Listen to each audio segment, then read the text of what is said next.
हम डिस्कस करने वाले हैं गैस द्रव विलयन। तो सुबह हमने डिस्कस किया था प्रासरण दाब।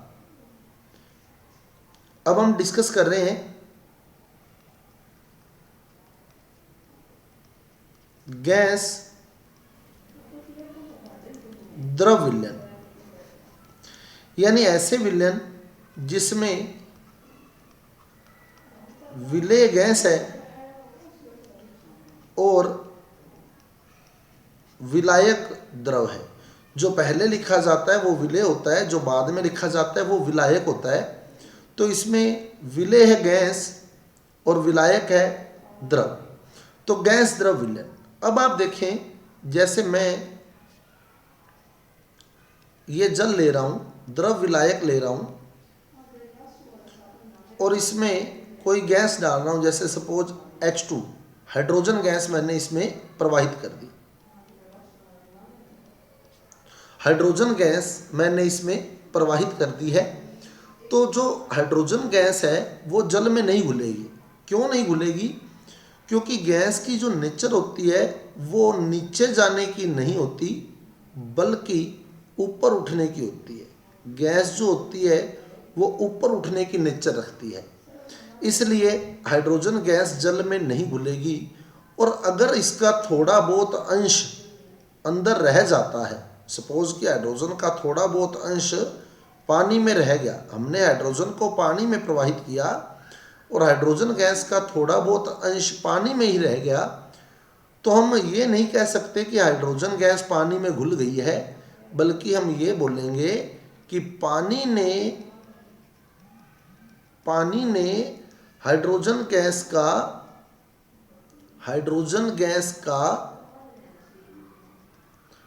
अवशोषण कर लिया है। पानी ने हाइड्रोजन गैस का अवशोषण कर लिया है। तो हम ये नहीं कह सकते कि हाइड्रोजन पानी में घुल गई है। हाइड्रोजन गैस है वो नीचे जाने की नेचर नहीं रखती, उसकी नेचर होती है ऊपर उठने की, उसकी नेचर ऊपर उठने की होती है। तो हम ये नहीं कह सकते कि हाइड्रोजन गैस पानी में घुल गई है, बल्कि ये बोला जाएगा कि पानी ने हाइड्रोजन का अवशोषण कर लिया है। यानी कोई भी गैस जो होती है, जब वो विलायक में उसका कुछ अंश आ जाता है, वो थोड़ी बहुत विलायक में घुल जाती है, तो इसे विलायक द्वारा, यानी पानी द्वारा, पानी यहाँ विलायक है, विलायक द्वारा गैस का अवशोषण कहते हैं। विलायक द्वारा गैस का अवशोषण कहते हैं। और गैस की विलेयता को प्रभावित करने वाले जो कारक हैं, ये बहुत ही इंपॉर्टेंट है। गैस की विलेयता को प्रभावित करने वाले कारक, गैस की विलेयता को प्रभावित करने वाले कारक। तो गैस की विलेयता को कौन कौन से कारक प्रभावित करते हैं, उसमें हमारा पहला कॉन्सेप्ट आता है गैस की प्रकृति। गैस की प्रकृति, गैस की प्रकृति। अब गैस की प्रकृति क्या, देखो, गैस जो है वो अगर विलायक में डालने पर, गैस को हमने विलायक में डाला तो दो स्थितियां हो सकती हैं। या तो वो आयनों में टूट जाए, यानी आयनित हो जाए, या फिर वो यौगिक बना ले, या फिर वो यौगिक बना ले। या तो विलायक में, जब गैस को विलायक में डाला जाए तो या तो वो आयनित हो जाए, यानी आयनों में टूट जाए, और या वो विलायक से क्रिया करके यौगिक बना ले, या वो विलायक से क्रिया करके यौगिक बना ले, तो वो गैस जो है वो विलायक में घुल जाएगी। तो इन स्थितियों में तो गैस विलायक में घुल जाएगी, विलायक में विलय हो जाएगी। कब? जब गैस विलायक में या तो आयनित हो जाए या विलायक से क्रिया करके यौगिक बना ले, तो वो घुल जाएगी। कैसे, देखो, जैसे HCl है, HCl गैस है और अमोनिया भी गैस है। HCl गैस है, अमोनिया भी गैस है, अपने HCl को पानी में डाल रहे हैं। HCl गैस को हमने पानी में डाला, तो पानी में डालने के बाद HCl का क्या हुआ, ये H प्लस और Cl माइनस में टूट गई, H प्लस और Cl माइनस में टूट गई। तो जब ये H प्लस और Cl माइनस में टूट गई तो यानी ये आयनित हो गई, आयनित हो गई, आयनित होगी तो ये घुल जाएगी। तो प्रश्न आता है HCl पानी में विलय है, क्यों? क्योंकि HCl पानी से क्रिया करके, जल से क्रिया करके आयनों में टूट जाती है। अब क्लियर करें बात को, क्या कहते हैं देखो, गैस जो है ना वो HCl है, HCl गैस है, हाइड्रोजन क्लोराइड। अगर ये HCl के रूप में ही रहती तो ये उड़ जाती, क्योंकि ये तो HCl तो गैस है, लेकिन अंदर जाते ही इसका रूप बदल गया। ये किस रूप में आ गई, H प्लस और Cl माइनस के रूप में आ गई। गैस HCl थी, अगर ये HCl के रूप में रहती ना तो ये निश्चित रूप से यहाँ से बाहर चली जाती, उड़ जाती, इस पानी से निकल जाती। HCl रहती तो पानी से बाहर चली जाती, लेकिन ये HCl रही नहीं, अंदर जाकर ये टूट गई किसमें, H प्लस और Cl माइनस में।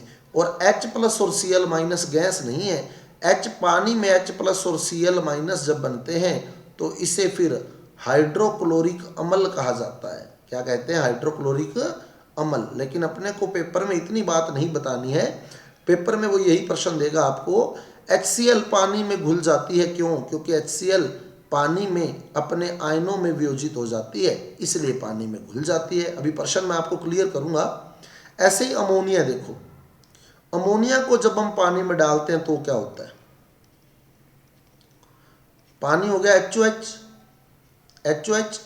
तो अमोनिया को जब पानी में डाला, अमोनिया को जब पानी में डाला तो NH3 जो है, अमोनिया जो है वो HOH से क्रिया करके NH4OH बना देगी।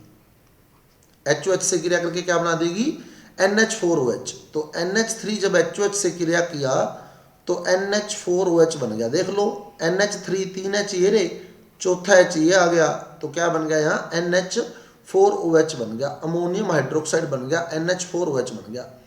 यानी इसका रूप बदल गया, अमोनिया का रूप ही बदल गया। अगर गैस अमोनिया है, देखो गैस अमोनिया है, अगर अमोनिया NH3 के रूप में रहती ना तो ये उड़ जाती, क्योंकि ये गैस थी।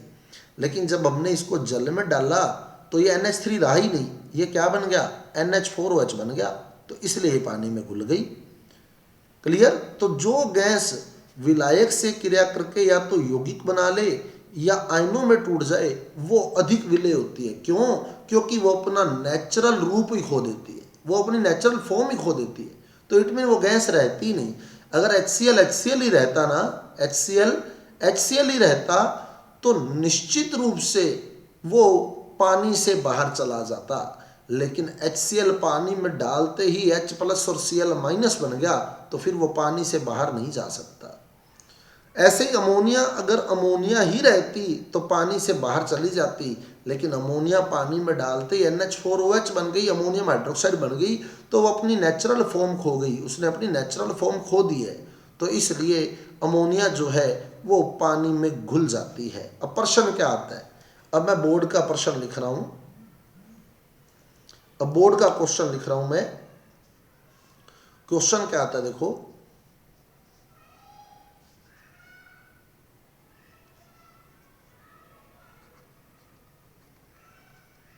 प्रश्न, HCl जल में विलेय है परंतु बेंजीन में नहीं। HCl जल में विलेय है परंतु बेंजीन में नहीं, कारण दीजिए,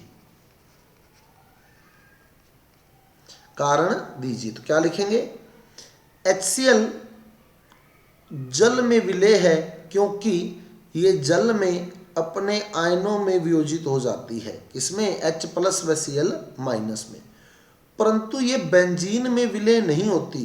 क्यों? HCl जो है वो बेंजीन में विलेय नहीं होता। क्यों नहीं होता? क्योंकि ये बेंजीन से क्रिया ही नहीं करता, यानी क्रिया नहीं करता तो ये HCl ही रहता है, और HCl जो है वो गैस है तो वो बेंजीन से बाहर चली जाती है, नहीं घुल पाती उसमें। फिर देख लें भाई, ये जल है, हमने जल में डाला HCl तो ये अंदर जाके बन गया H+Cl-, और H+Cl- गैस नहीं है, गैस तो HCl थी, तो HCl ही रहती तो ये उड़ जाती, लेकिन अंदर जाके आयनों में टूट गई इसलिए घुल गई। लेकिन ये मान लो बेंजीन है, सपोज कि ये बेंजीन है, तो जब इस HCl को अपने बेंजीन में डालते हैं तो ये HCl ही रहता है, ये बेंजीन से क्रिया ही नहीं करता। जब बेंजीन से क्रिया ही नहीं करता तो ये उड़ जाएगा, बाहर निकल जाएगा, यहाँ से बाहर निकल जाएगा तो मतलब ये घुलेगा ही नहीं। तो HCl जल में विलेय है परंतु बेंजीन में नहीं। स्टूडेंट्स, अगर आपको कोई डाउट रहता है तो आप अपना माइक ऑन करके क्वेश्चन पुट कर सकते हैं, माइक ऑन करके क्वेश्चन पुट कर सकते हैं। तो HCl जल में विलेय है परंतु बेंजीन में नहीं, तो HCl जल में अपने आयनों में टूट जाती है इसलिए जल में घुल जाती है, परंतु बेंजीन से ये कोई क्रिया नहीं करती इसलिए बेंजीन में नहीं घुलती।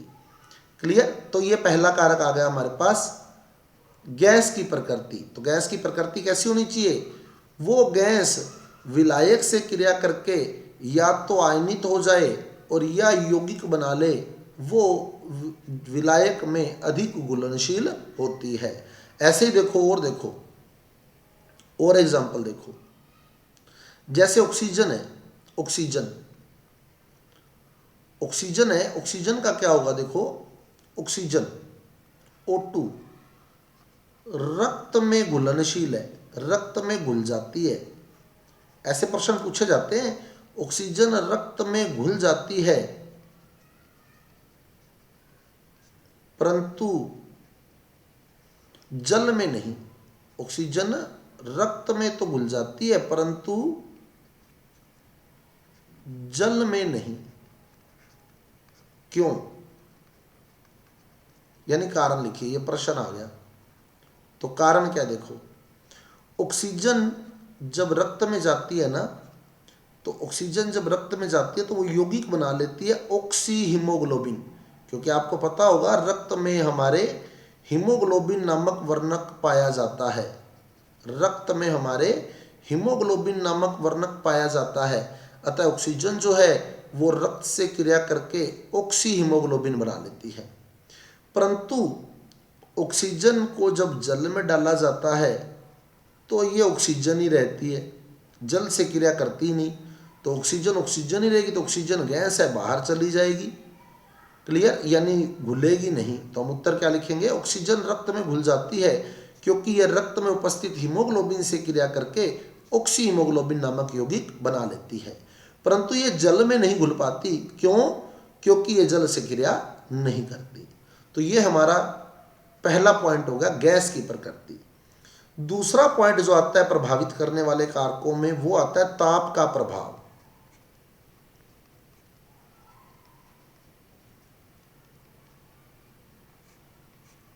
ताप का प्रभाव।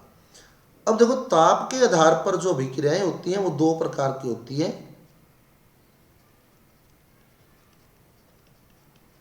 एक होती है ऊष्माशोषी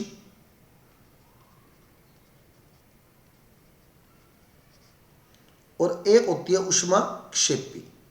ताप के आधार पर अभिक्रियाएं दो प्रकार की होती हैं, ऊष्माशोषी और ऊष्माक्षेपी। ऊष्माशोषी क्या है? जिसमें ऊष्मा का अवशोषण होता है, ऊष्मा का अवशोषण होता है। और ऊष्माक्षेपी क्या है? जिसमें ऊष्मा का उत्सर्जन होता है, ऊष्मा का उत्सर्जन होता है। उत्सर्जन होता है मतलब ऊष्मा त्यागी जाती है। उत्सर्जन का मतलब क्या है? त्याग होता है।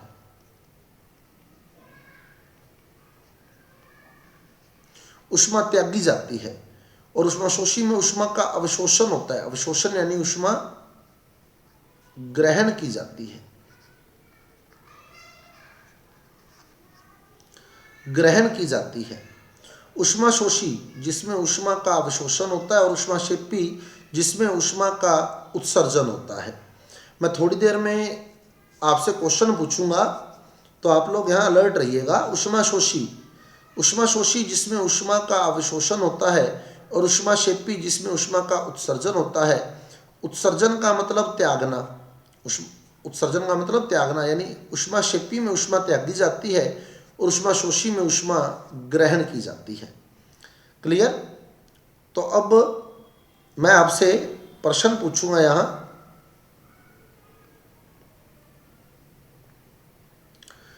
स्टूडेंट्स, ऊष्माशोषी और ऊष्माक्षेपी क्लियर?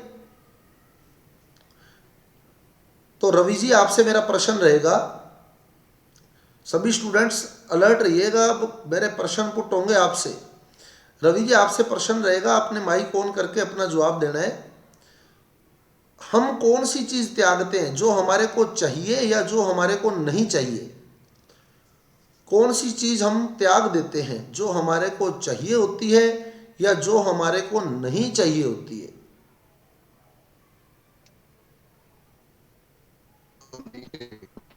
हाँ जी रवि जी, वापस रिप्लाई करें प्लीज। जो हमारे को नहीं चाहिए, नहीं चाहिए, जो हमारे को नहीं चाहिए, यानी हम वो चीज त्यागते हैं जो हमारे को नहीं चाहिए। हम वो चीज त्याग देते हैं जो हमारे को नहीं चाहिए। तो यहां हमारे को ऊष्माक्षेपीय विक्रिया में देखो, ऊष्मा का त्याग होता है, यानी ऊष्मा जो है वो त्यागी जाती है। इसका मतलब हमें ऊष्मा नहीं चाहिए, ऊष्मा इसीलिए त्यागी गई। और हम जो चीज ऊष्मा, जो शोषीय अभिक्रिया है ऊष्मा शोषी, उसमें ऊष्मा का अवशोषण होता है। ऊष्मा का अवशोषण यानी ऊष्मा ग्रहण की जाती है, ऊष्मा ग्रहण की जाती है, ग्रहण की जाती है। तो इसका मतलब हमें ऊष्मा चाहिए। तो यहाँ ऊष्मा देखो, यहाँ क्या हुआ, ऊष्मा ग्रहण की गई, ग्रहण की गई तो मतलब ऊष्मा चाहिए। और यहाँ ऊष्मा त्यागी गई, त्यागी गई तो मतलब ऊष्मा नहीं चाहिए। तो जहां ऊष्मा चाहिए ना, वहां तो ऊष्मा दे दो। ऊष्मा चाहिए तो ऊष्मा दे दो, यानी ताप बढ़ा दो।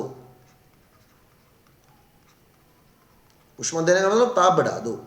और जहां ऊष्मा नहीं चाहिए वहां ताप घटा दो। अब देखो क्या मतलब है, यानी जो ऊष्मा शोषीय विक्रिया होती है उसमें ऊष्मा का अवशोषण होता है, मतलब ऊष्मा ग्रहण की जाती है, मतलब ऊष्मा वहां चाहिए होती है। जब चाहिए होती है तो ताप बढ़ा दिया जाता है। यानी ऊष्मा शोषीय विक्रिया में ऊष्मा शोषीय विक्रिया में ताप बढ़ाने पर विलेयता बढ़ती है, ताप बढ़ाने पर विलेयता बढ़ती है। और ऊष्माक्षेपीय अभिक्रिया में, ऊष्माक्षेपी में क्या होता है, ऊष्मा त्यागी जाती है, त्यागी जाती है मतलब ऊष्मा का उत्सर्जन होता है, उत्सर्जन होता है मतलब ऊष्मा नहीं चाहिए। तो ऊष्माक्षेपीय अभिक्रिया में ऊष्मा का उत्सर्जन होता है, उत्सर्जन होता है मतलब ऊष्मा नहीं चाहिए, नहीं चाहिए तो ताप घटा देंगे, ताप कम कर देंगे। तो ऊष्माक्षेपीय अभिक्रिया में ताप कम करने पर विलेयता बढ़ती है। ताप जितना कम करेंगे उतनी ज्यादा विलेयता होगी ऊष्माक्षेपीय अभिक्रिया में। सिंपल सी बात है, ऊष्माशोषीय तो मतलब ऊष्मा चाहिए, ऊष्मा चाहिए तो ताप बढ़ा देंगे। ऊष्माक्षेपीय तो मतलब ऊष्मा नहीं चाहिए, नहीं चाहिए तो ताप घटा देंगे। अब उदाहरण देखो, ऊष्माशोषी का उदाहरण दूं ना मैं, ठोस में दूंगा आपको। वैसे तो हमारा टॉपिक है गैस द्रव विलयन, क्योंकि गैस जो होती है ना, गैस, गैस का द्रव में घुलना एक ऊष्माक्षेपीय अभिक्रिया है। गैस का द्रव में घुलना ऊष्माक्षेपीय अभिक्रिया का उदाहरण है। तो यहां से भी बढ़िया क्वेश्चन निकलते हैं, ऊष्माक्षेपीय अभिक्रिया का उदाहरण है। तो गैस का द्रव में घुलना ऊष्माक्षेपीय अभिक्रिया का उदाहरण है। ऊष्माशोषी का उदाहरण दूं ना मैं, तो चीनी को पानी में घोले तो ऊष्माशोषी अभिक्रिया होती है। चीनी को पानी में घोलना, चीनी को पानी में घोलना ऊष्माशोषीय विक्रिया का उदाहरण है। इसलिए चीनी गर्म पानी में बढ़िया घुलती है। चीनी अगर अपने घोले ना तो चीनी गर्म पानी में बढ़िया घुलती है। आप जब चाय बना रहे होते हैं तो चीनी, पानी गर्म होता है तो चीनी फटाफट घुल जाती है। वहीं आप लोग जब शिकंजी बनाने लगते हैं तो पानी गर्म नहीं होता, तो वहाँ चीनी घुलने में टाइम लगता है, क्योंकि चीनी का पानी में घुलना ऊष्माशोषीय विक्रिया है। और ऊष्माशोषीय विक्रिया तो ताप बढ़ा देंगे तो विलेयता बढ़ जाएगी। क्लियर? ऊष्माशोषीय है, फिर देख लें, ऊष्माशोषीय है। ऊष्माशोषीय तो मतलब ऊष्मा चाहिए, ऊष्मा चाहिए तो ऊष्मा दे दो, यानी ताप बढ़ा दो। ऊष्माक्षेपी है, ऊष्माक्षेपी मतलब ऊष्मा का उत्सर्जन हुआ है, उत्सर्जन मतलब त्यागी गई है, त्यागी गई है मतलब नहीं चाहिए, नहीं चाहिए तो ताप घटा दो। जैसे उदाहरण देख लो, सिंपल सी बात करूं मैं, गर्मी में ताप घटाने का क्या मतलब है? जो चीज़ नहीं चाहिए होती है वो त्याग दी जाती है। जैसे गर्मी में फुल गर्मी होती है, गर्मी पहले ही बहुत है, ठीक है, तो हमें ऊष्मा नहीं चाहिए, ऊष्मा नहीं चाहिए तो हम ताप घटा के एसी चला लेते हैं, गर्मी में एसी चला लेते हैं। सर्दी में क्या होता है, हमें ऊष्मा चाहिए होती है तो हम हीटर चला लेते हैं। तो जब ऊष्मा चाहिए होती है तब ताप बढ़ा लेते हैं, जब ऊष्मा नहीं चाहिए होती है तब ताप घटा देते हैं। सिंपल सी बात है ये तो। गैस का द्रव में घुलना एक ऊष्माक्षेपीय विक्रिया है, और ऊष्माक्षेपी में विलेयता बढ़ाने के लिए हमेशा ताप घटाना पड़ेगा, हमेशा ताप घटाना पड़ेगा। इसीलिए जब दुकान पे जाते हो ना तो जाके कहते हो कि चिल्ड कोल्ड ड्रिंक दे दे।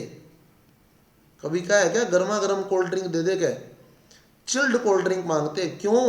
क्योंकि कोल्ड ड्रिंक में क्या है, कोल्ड ड्रिंक में गैस मिक्स है, कोल्ड ड्रिंक में गैस मिक्स है, गैस मिक्स है तो गैस का कोल्ड ड्रिंक में मिक्स होना, गैस का द्रव में मिक्स होना एक ऊष्माक्षेपीय विक्रिया है। कौन सी विक्रिया? ऊष्माक्षेपी। अतः हम चाहते हैं कि गैस इसमें ज़्यादा से ज़्यादा मिक्स हो तो हमें ताप कम करना पड़ेगा, ताप कम करना पड़ेगा। अगर हम चाहते हैं कि गैस ज़्यादा से ज़्यादा मिक्स हो तो हमें जो ताप है वो कम करना पड़ेगा। इसलिए हम क्या करते हैं, कोल्ड ड्रिंक में ताप कम कर देते हैं, कोल्ड ड्रिंक के केस में ताप घटा देते हैं। क्लियर? तो गैस का द्रव में घुलना एक ऊष्माक्षेपीय विक्रिया, ऊष्माक्षेपीय विक्रिया तो ताप क्या करेंगे, कम कर देंगे, ताप कम कर देंगे, ताप कम कर देंगे तो गैस घुल जाएगी। क्लियर? अब ऐसे ही प्रश्न क्या आता है, देखो प्रश्न, शीतल पेय की, शीतल पेय हिंदी का शब्द है, शीतल पेय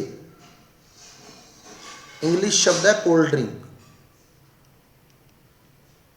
कोल्ड ड्रिंक इंग्लिश शब्द है। शीतल पेय की ठंडी बोतल को खोलने पर,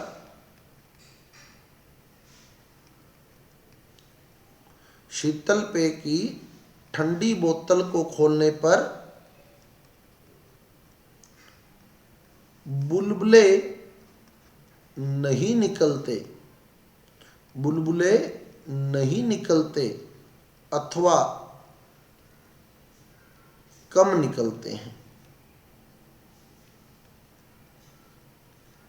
बुलबुले नहीं निकलते अथवा कम निकलते हैं, क्यों? तो हम क्या लिखेंगे, शीतल पेय यानी कोल्ड ड्रिंक गैस द्रव विलयन का उदाहरण है, गैस द्रव विलयन का उदाहरण है। कोल्ड ड्रिंक जो है वो गैस द्रव विलयन का उदाहरण है। क्या मतलब है कि इसमें विलेय गैस है और विलायक द्रव है। तो शीतल पेय गैस द्रव विलयन का उदाहरण है। गैस का द्रव में घुलना एक ऊष्माक्षेपीय विक्रिया है।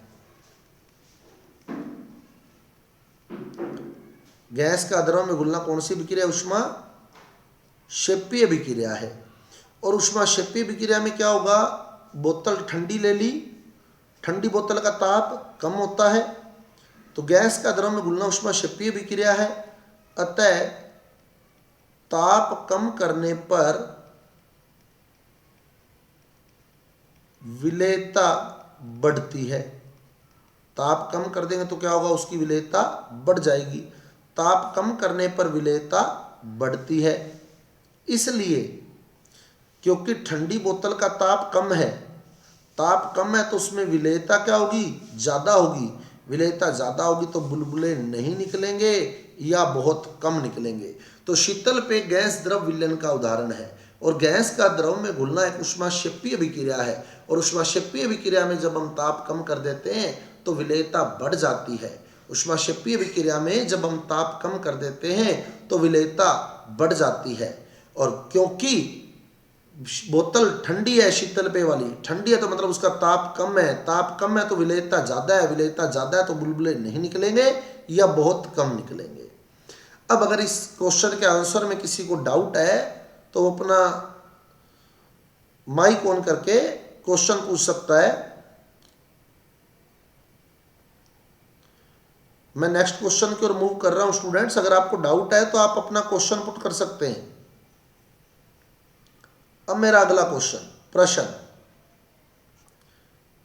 जलीय जीव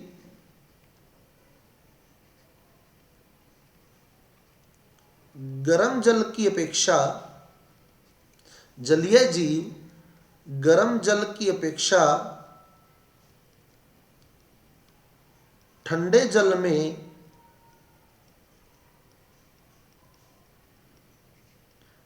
आसानी से जीवित रह पाते हैं। क्यों? जलीय जीव गर्म जल की अपेक्षा ठंडे जल में आसानी से जीवित रह पाते हैं, क्यों? अब क्यों रह पाते हैं वो देखें हम। तो जलीय जीव जो है वो गर्म जल की अपेक्षा ठंडे जल में आसानी से जीवित रह पाते हैं, क्यों? कारण देखें उसका आंसर। जलीय जीव जल में घुली हुई ऑक्सीजन का उपयोग श्वसन क्रिया में करते हैं। जलीय जीव जल में घुली हुई ऑक्सीजन का उपयोग श्वसन क्रिया में करते हैं। जल में घुली हुई ऑक्सीजन का उपयोग श्वसन क्रिया में करते हैं। और ऑक्सीजन का जल में घुलना एक ऊष्माक्षेपीय अभिक्रिया है, क्योंकि ऑक्सीजन गैस है। तो ऑक्सीजन का जल में घुलना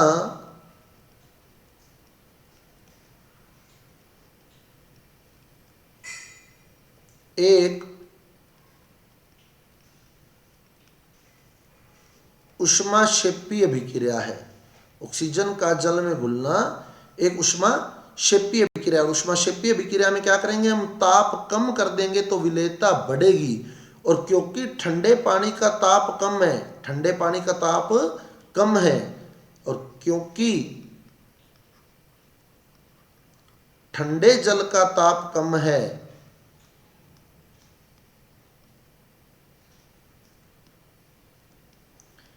इसलिए ऑक्सीजन अधिक घुली होगी। क्योंकि ताप कम है तो गैस ज़्यादा घुलेगी, इसलिए ऑक्सीजन अधिक घुली होगी। तो ऑक्सीजन अधिक घुली होगी तो जलीय जीव आसानी से श्वसन कर पाएंगे। और गर्म जल में क्या होगा, गर्म जल में उसकी विलेयता कम हो जाएगी। विलेयता कम हो जाएगी तो जलीय जीव आसानी से वहाँ सर्वाइव नहीं कर पाएंगे, श्वसन क्रिया में वहाँ बाधा महसूस होगी उनको। तो ये हमारा सेकंड पॉइंट था। सेकंड पॉइंट, ताप का प्रभाव। तीसरा और अंतिम और महत्वपूर्ण पॉइंट जो यहां आता है, दाब का प्रभाव। ये पॉइंट हमारी बुक पूरा क्लियर नहीं करती है। मैं एक सिंपल सी बात आपसे करूंगा। दाब का प्रभाव, हेनरी का नियम यहां लगने वाला है। हेनरी का नियम वैसे तो आपको पता है, थोड़ा सा अपना दिमाग लगाएंगे तो आप खुद मेरे को बता देंगे। हेनरी का नियम, हेनरी का नियम क्या कहता है देखो। मैं दो डायग्राम से आपको क्लियर करने वाला हूं। ये मेरे पास एक बोतल में जल है। अब ताप स्थिर रखना है यहां, क्योंकि हम दाब का प्रभाव पढ़ रहे हैं तो ताप स्थिर रखना है। क्लियर? तो ये एक बोतल में जल है, ये दूसरी बोतल में भी जल है। ये एक बोतल में जल है, दूसरी बोतल में भी जल है। अब मेरा क्वेश्चन रहने वाला है आपसे, तो आप रेडी रहिएगा, प्रश्न आपके पास आने वाला है। इसमें मैंने अमोनिया डाली NH3 डाला इसमें, और जल था HOH। तो अमोनिया जो है वो गैस है, और जल से ये क्रिया कर गई और बना गई NH4OH।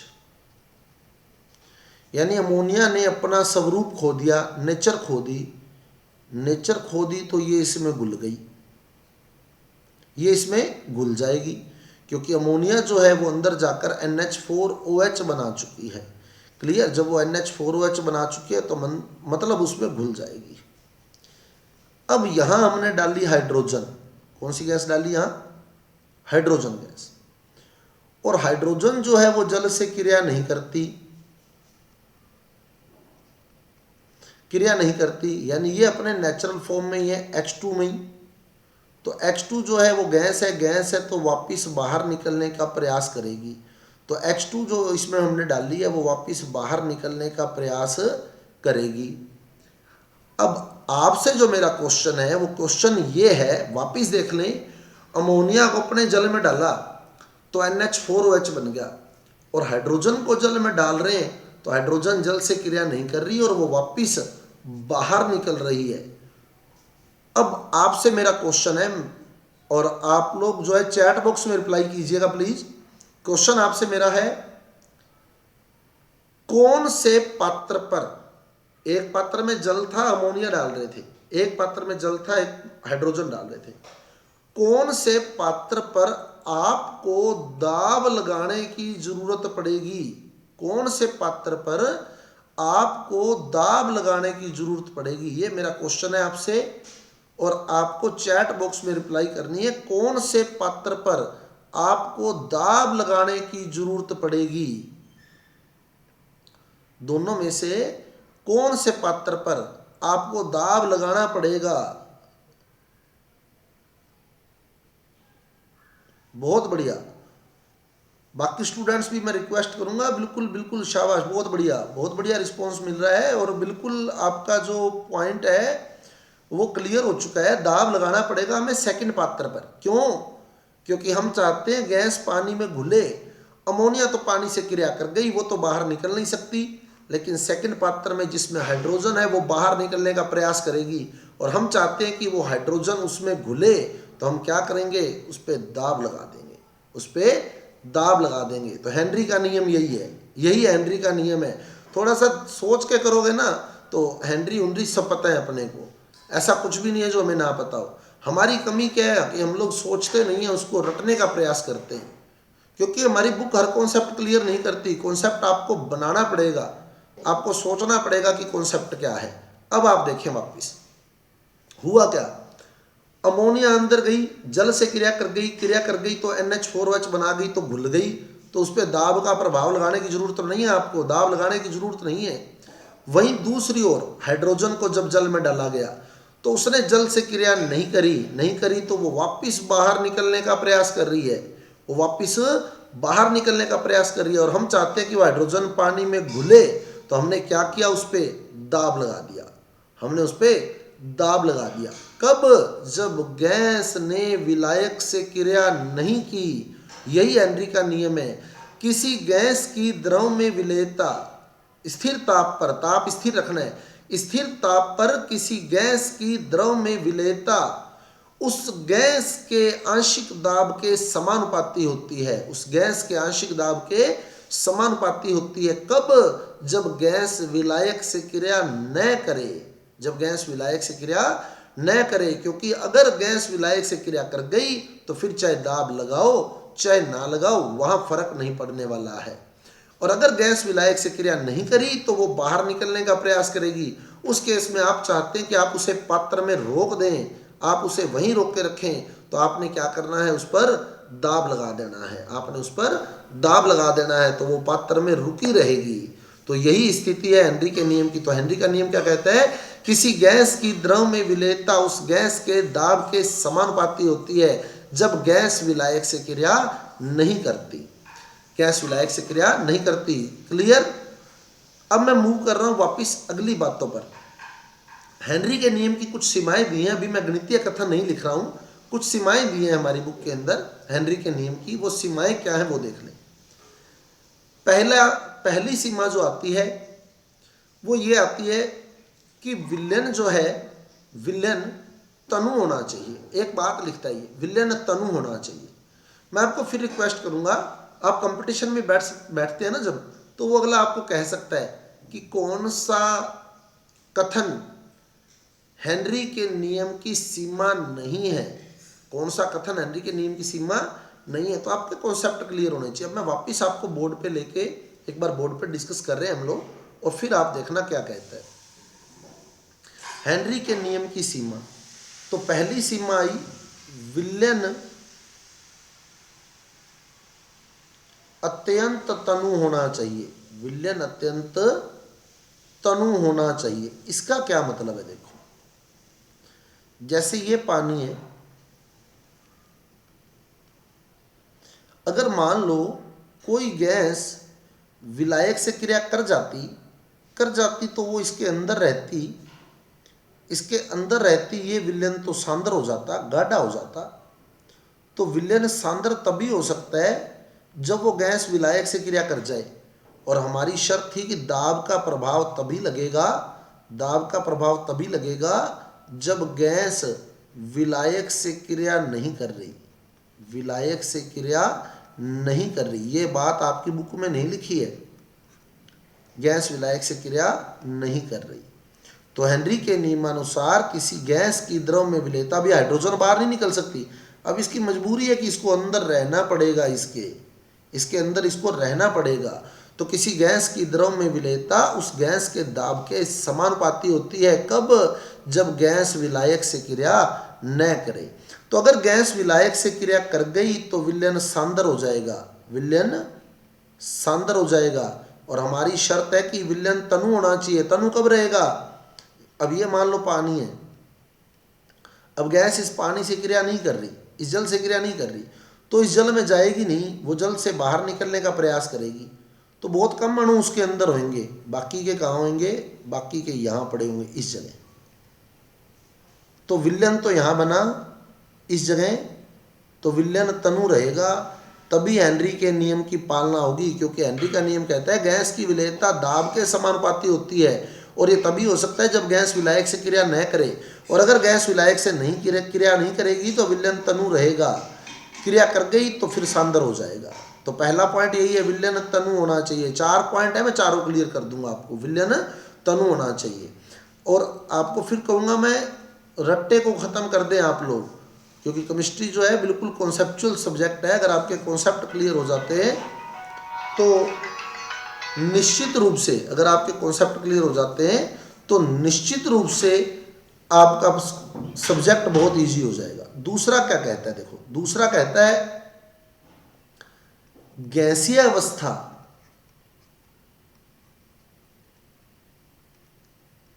व विलयन अवस्था में गैस के अणुओं की स्पीशीज यानी प्रजाति। अब ये पॉइंट देखते रहना आप लोग, हमारी बुक्स में ऐसी लैंग्वेज, लगभग ऐसी लैंग्वेज लिखी होगी। गैसीय अवस्था व विलयन अवस्था में गैस के अणुओं की स्पीशीज यानी प्रजाति समान रहनी चाहिए।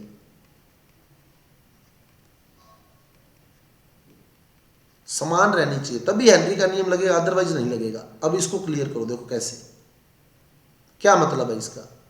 यहां देखो, गैसीय अवस्था में प्रजाति थी NH3, लेकिन जब विलयन बना तो प्रजाति हो गई NH4OH। तो यानी प्रजाति बदल गई इसकी, NH4OH प्रजाति बदल गई। प्रजाति बदल गई तो इसका मतलब वो क्रिया कर गई, क्रिया कर गई तो हेनरी का नियम नहीं लग सकता, क्योंकि हेनरी का नियम कहता है गैस क्रिया नहीं करनी चाहिए, तभी हेनरी का नियम लगेगा। क्लियर? तो प्रजाति बदलने का मतलब यही है कि क्रिया हो गई।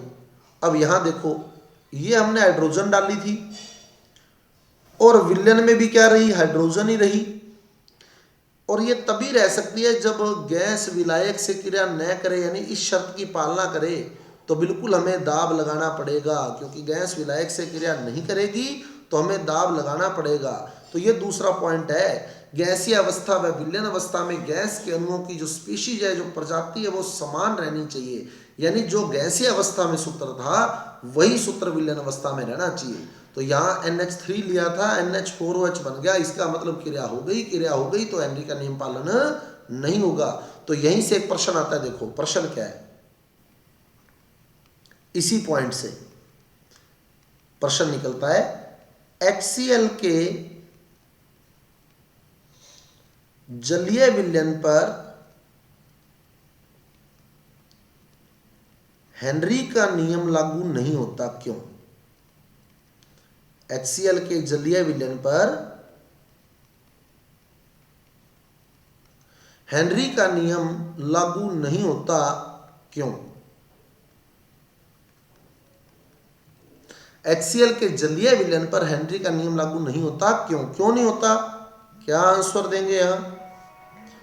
तो आंसर रहेगा हमारा, क्योंकि HCl को जब हम जल में डालते हैं तो ये टूट जाती है H+ और Cl- में, यानी गैसीय अवस्था में और विलयन अवस्था में इसकी जो प्रजाति होती है, जो स्पीशीज होती है, वो बदल जाती है, और अगर वो समान रहेगी तभी हेनरी के नियम का पालन होगा। बाकी आप सिंपल लैंग्वेज में लिख सकते हैं, क्योंकि HCl को जब जल में डाला जाता है तो वो जल से क्रिया करके आयनों में टूट जाती है, H+ और Cl- में टूट जाती है, अर्थात जल से क्रिया कर जाती है, और जब जल से क्रिया कर जाएगी तो हेनरी का नियम लागू नहीं होगा।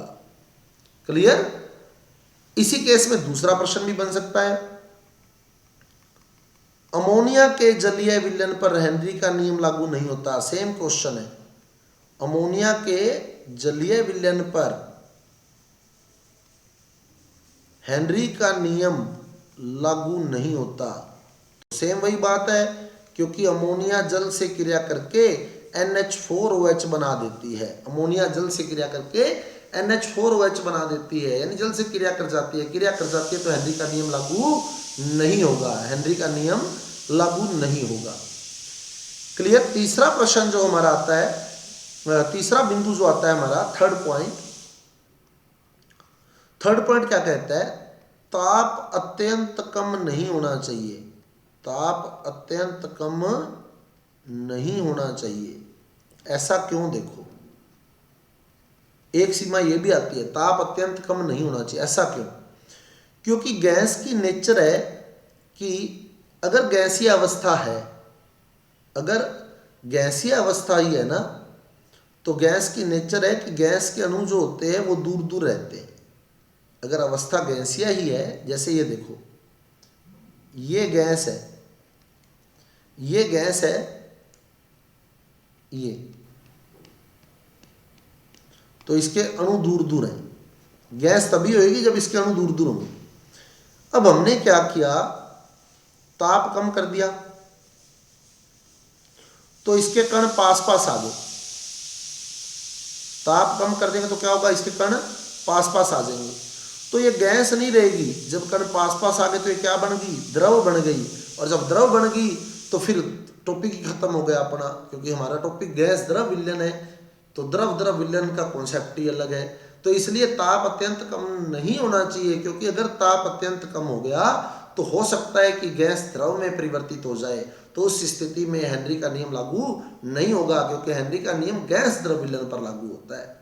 ऐसे ही चौथा बिंदु है, चौथा पॉइंट क्या कहता है, चौथा पॉइंट हमारा कहता है दाब बहुत अधिक नहीं होना चाहिए, दाब बहुत अधिक नहीं होना चाहिए। सेम कारण है, सेम कारण है, क्योंकि गैस के कण दूर दूर हैं, गैस के कण दूर दूर हैं।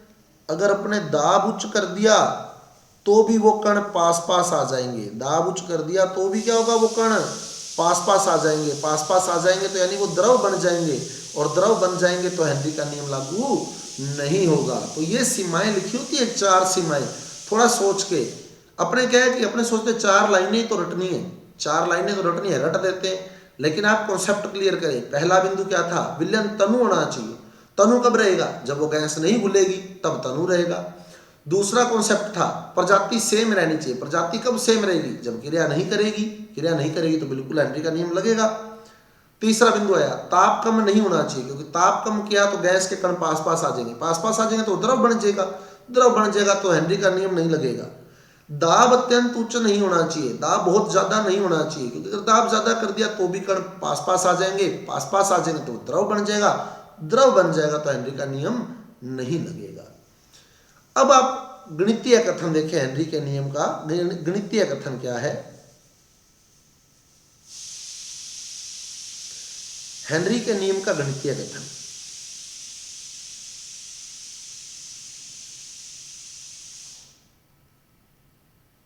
गणितीय कथन, कई स्थितियां इसमें, सारी स्थितियां आपको क्लियर कर देता हूं मैं। ये जल है, पहले सपोज इस जल में एक ही गैस घुली है, गैस ए, एक ही गैस घुली है। तो इस गैस की विलेयता यानी ग्रामों में मात्रा हम कह सकते हैं, एम से लिखी है मैंने ग्रामों में मात्रा, क्योंकि घुलेगी तो उसकी ग्रामों में मात्रा आएगी। तो इस गैस की विलेयता इस गैस के आंशिक दाब के समानुपाती होती है।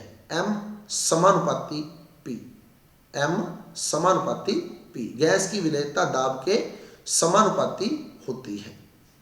तो गैस की जो विलेयता है वो दाब के समानुपाती होगी। क्लियर। अब अगर कई गैसें होती, सपोज कि इसमें ए भी होता, बी भी होता, सी भी होता, कई गैसें होती ए बी सी, तो प्रत्येक गैस की विलेयता उसके मोल भिन्न से व्यक्त की जाती। जैसे हमने राउले के नियम में लिखा था ना कि आंशिक दाब जितना ज्यादा होगा विलेयता उतनी ही ज्यादा होगी। किसी गैस का वाष्प दाब उसकी मोल भिन्न के समानुपाती होता है, यही हमने कहा था, गैस का वाष्प दाब उसकी मोल भिन्न के समानुपाती होता है। तो वही बात यहां आएगी। देखो, तो प्रत्येक गैस की विलेयता उसकी मोल भिन्न से व्यक्त की जाएगी, उसकी मोल भिन्न से। जैसे ए की मोल भिन्न एक्स ए, बी की मोल भिन्न एक्स बी, सी की मोल भिन्न एक्स सी, और ये प्रत्येक के आंशिक दाब के समानुपाती होगी। यानी जितना ज्यादा जिसका दाब होगा वो उतनी ज्यादा घुलेगी। तो एक्स ए समानुपाती पी ए, एक्स बी समानुपाती पी बी, एक्स सी समानुपाती पी सी। कब? जब एक से ज्यादा गैसें हो। पहले तो है जब एक गैस हो, तब तो उसकी मात्रा को आप ग्राम में लिख सकते हो, क्योंकि वो एक ही तो गैस है। और जब एक से अधिक गैसें हो तब फिर वो एक ग्राम में नहीं लेनी, तब मोल भिन्न में लेनी है। जब एक से अधिक गैसें हों तब गैस की विलेयता को उसके मोल भिन्न से लिखा जाता है। गैस की विलेयता को उसके मोल भिन्न से लिखा जाता है। तो प्रत्येक गैस की विलेयता उसके मोल भिन्न से व्यक्त की जाती है। तो यानी गैस की विलेयता उसके आंशिक दाब के समानुपाती होगी। ए की विलेयता ए के, बी की विलेयता बी के, सी की विलेयता सी के। तो ये हमारे पास हेनरी का नियम था, गणितीय कथन आ गया। अब एक लाइन हमारी किताब में और रखता है, हमारी बुक में एक लाइन और रखता है। लाइन क्या कहता है? यदि ताप स्थिर हो, अब सारे कॉन्सेप्ट आप देखते जाना, आपके सामने आ रहे हैं। यदि ताप स्थिर हो तो द्रव में गैस का आयतन भी स्थिर यानी स्थिरांक होगा। यानी आयतन भी नहीं बदलेगा। अगर ताप स्थिर कर देना तो गैस का आयतन भी स्थिर रहेगा। यानी ताप को ना कम करना है ना ज़्यादा करना है, जितना है उतना रोक दें तो गैस का आयतन, यानी अगर मान लो 1 डिग्री सेंटीग्रेड है, ताप को 1 डिग्री सेंटीग्रेड ही रहने दें तो गैस का जो घुली हुई गैस है उसका आयतन भी नियतांक हो जाएगा। कैसे? देखो, फार्मूला होता है हमारे पास आदर्श गैस समीकरण का, आदर्श गैस समीकरण पीवी बराबर एन आर टी, पीवी बराबर एन आर टी, जहां एन जो है वो मोल है और मोल बराबर होता है ग्राम बटे अणुभार। ग्राम मैंने एम से लिखे तो मोल बराबर ग्राम बटे अणुभार। तो V का अगर मैं सूत्र निकालूं देखो तो क्या बनेगा, एम आर टी बटे ये वाला P बटे में आ जाएगा, देखो P इंटू एम, ये बड़ा एम अणुभार है, बड़ा एम जो है वो अणुभार है गैस का, तो ये बन गया एम आर टी बटे पी एम। अब आप देखो आर गैस नियतांक है, आर ऑलरेडी नियतांक है, फिर हमने ऊपर कहा ताप स्थिर हो यानी ताप भी नियतांक है, कैपिटल एम गैस का अणुभार है ये भी स्थिर रहता है, और एम बटे पी जो है ये हेनरी स्थिरांक है, एम बटे पी जो है ना ये हेनरी स्थिरांक है। कैसे देख लो, यहां से इस जगह से हमने कहा था m समानुपाती p, तो m बराबर के पी, जहां k जो है वो हेनरी नियतांक है, तो k बराबर m बट्टे p, ये वाला p बट्टे में आ जाएगा देखो, तो m बट्टे p जो होता है ना ये भी नियतांक होता है। अब देखो m बट्टे p भी नियतांक हो गया, r भी नियतांक है, t भी नियतांक है, कैपिटल M भी नियतांक है, तो अंडरस्टूड है कि v भी नियतांक हो जाएगा, v भी क्या हो जाएगा, नियतांक हो जाएगा। तो ये लाइन हमारी बुक की है, यदि ताप स्थिर हो तो द्रव में गैस का आयतन भी स्थिर हो जाएगा, गैस का आयतन भी स्थिरांक हो जाएगा। तो स्टूडेंट्स ये था आपका टॉपिक जो हेनरी का नियम है। स्टूडेंट्स अगर समझ आ गया है तो एक बार चैट बॉक्स में रिप्लाई कर दें, अगर आपको समझ आ गया है